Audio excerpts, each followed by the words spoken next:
North ꯀꯣꯔꯤꯌꯥꯗ ꯏꯍꯥꯟ ꯍꯥꯟꯕ COVID case ꯊꯦꯡꯅꯈ꯭ꯔꯦ꯫ ꯂꯥꯟꯊꯦꯡꯅꯅꯕꯒꯤꯗꯃꯛꯇ country ꯁꯤꯟꯕ ꯇꯨꯡꯅ ꯅꯦꯁꯅꯦꯜ ꯏꯃꯔꯖꯦꯟꯁꯤ ꯂꯥꯎꯊꯣꯛꯈ꯭ꯔꯦ꯫ ꯅꯣꯔꯠ ꯀꯣꯔꯤꯌꯥ ꯍꯥꯏꯔꯤꯕ ꯀꯟꯇ꯭ꯔꯤ ꯑꯁꯤ ꯃꯥꯂꯦꯝ ꯑꯁꯤꯒꯤ ꯂꯩꯔꯤꯕ ꯀꯟꯇ꯭ꯔꯤꯁꯤꯡ ꯑꯁꯤꯗꯒꯤ ꯈ꯭ꯋꯥꯏꯗꯒꯤ ꯌꯥꯝꯅ ꯑꯥꯏꯁꯣꯂꯦꯠ ꯇꯧꯕ ꯀꯟꯇ꯭ꯔꯤ ꯑꯃꯈꯛꯅꯤ꯫ ꯑꯗꯨꯒ ꯃꯈꯣꯏꯒꯤ ꯂꯩꯔꯤꯕ ꯒꯣꯚꯔꯟꯃꯦꯟꯠ ꯑꯁꯤꯅ ꯑꯁꯨꯛ ꯀꯨꯏꯔꯕ ꯃꯇꯝ ꯑꯁꯤ ꯃꯈꯣꯏꯗ ꯀꯣꯚꯤꯗꯀꯤ ꯀꯦꯁ ꯂꯩ ꯍꯥꯏꯕꯁꯤ ꯅꯣꯡꯃꯇ ꯑꯦꯛꯁꯦꯞ ꯇꯧꯈꯤꯗꯕꯅꯤ꯫ ꯑꯗꯨꯕꯨ ꯏꯍꯥꯟ ꯍꯥꯟꯕ ꯑꯣꯏꯅ ꯍꯟꯗꯛꯇꯤ ꯀꯣꯚꯤꯗꯀꯤ ꯀꯦꯁ ꯊꯦꯡꯅꯔꯦ ꯍꯥꯏꯗꯨꯅ ꯐꯣꯡꯗꯣꯔꯛꯈ꯭ꯔꯦ꯫ ꯃꯥꯂꯦꯝꯒꯤ ꯂꯩꯔꯤꯕ ꯀꯟꯇ꯭ꯔꯤꯁꯤꯡ ꯑꯁꯤꯗ इहान हानबा ओइना कोविडना यामना कन्ना संदोरकपगी मतम अदुदा नॉर्थ कोरियागी ओइना मखोइगी बॉर्डरसिंग असि यामना चेक्सिनना थिंजिनदुना अतोपा कंट्री अमतगा फौदोक फौजिन तौहनदना कोविड चंगलक्तनबगी दमक्ता यामना कन्बा खोंथांगसिंग लौखतखिबनी मियोइबदी हेंदोक्तना nga फाबा अमसुंग मखोइगी बॉर्डर असिदा अतोपा कंट्रीदगी सासनना चिंगबा चंगलक्पा फावबा कापथनबगी ऑर्डर पीखिबनी।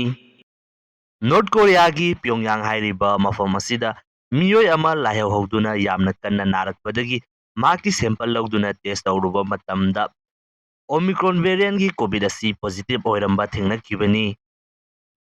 मसिगी मतुंगदा नॉर्थ कोरिया की टॉप ऑफिशियल्सिंग अदुगा नॉर्थ कोरिया की लीडर किम जोंग उन सियाउना मीटिंग अमा फमलबा मतुंगदा नौना थेंगनरकलिबा कोविड की लैना असी लांथेंगनबगी दमक्ता कंट्री सिनबा थुंगना यामना वांगबा थाकता नेशनल इमरजेंसी लाउथोक्तुना मसिबु थेंगनबगी दमक्ता फोंदोक्रे।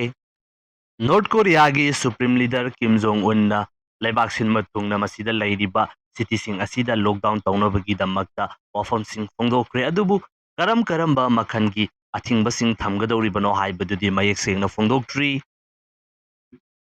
पांथोखिबा मीटिंग अदुदा किमना लैना असी यामना थुबा मतमदा फहनबा अमसुंग लेबाक अदुदगी मपुंग फाना मुथतखिबा हाइबसिना मखोइगी ओइबा ख्वाइदगी मरु ओइबा एमनी हाइनसु फोंदोखि। नॉर्थ कोरिया हाइरिबा कंट्री असी वर्ल्ड हेल्थ ऑर्गेनाइजेशन चाइना अमसुंग रशियाना वैक्सीनेशन की दमक्ता ऑफर तौबा मतमदा रिजेक्ट तौरखिबा कंट्री अमखकनी।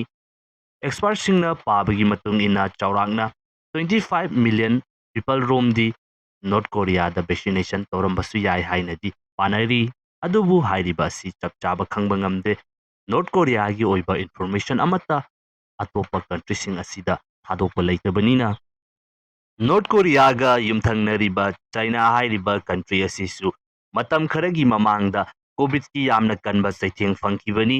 चाइना की फाइनेंशियल कैपिटल नि हाइरिबा सांघाई हाइरिबा सिटी असी याउना अतोपा मफम कया अमदा अदुकी मतिक यामना स्ट्रिक्ट ओइबा लॉकडाउन सिन थमजिनखिबनी। मसाना याबा यादबा फारबा मतुंगदा नमदना टेस्ट तौहनबा पॉजिटिव ओइबा मियोइसिंग यामना पिकलबा का अमदा जेल थम्बगुमना नामसिनबा मसिना चिंगबा थौदोक कया अमा चाइनादा थोकी।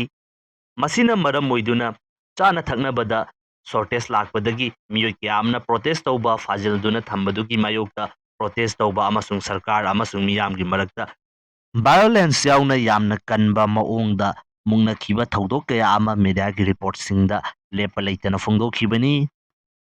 चाइनादा मियोइ कया अमा नमदुना टेस्ट तौबा फाजिन्दुना थम्बा मसिना मरम ओइदुना चाना थकनबगी शॉर्टेज लाकपा मसिना चिंगबा थौदोक असी लाकलिबा मतम असिदा नॉर्थ कोरिया दा सुसुक सोइदना थोरकनी हाइदुना एक्सपर्ट कया अमना यामना कन्ना फोंदोकनरी।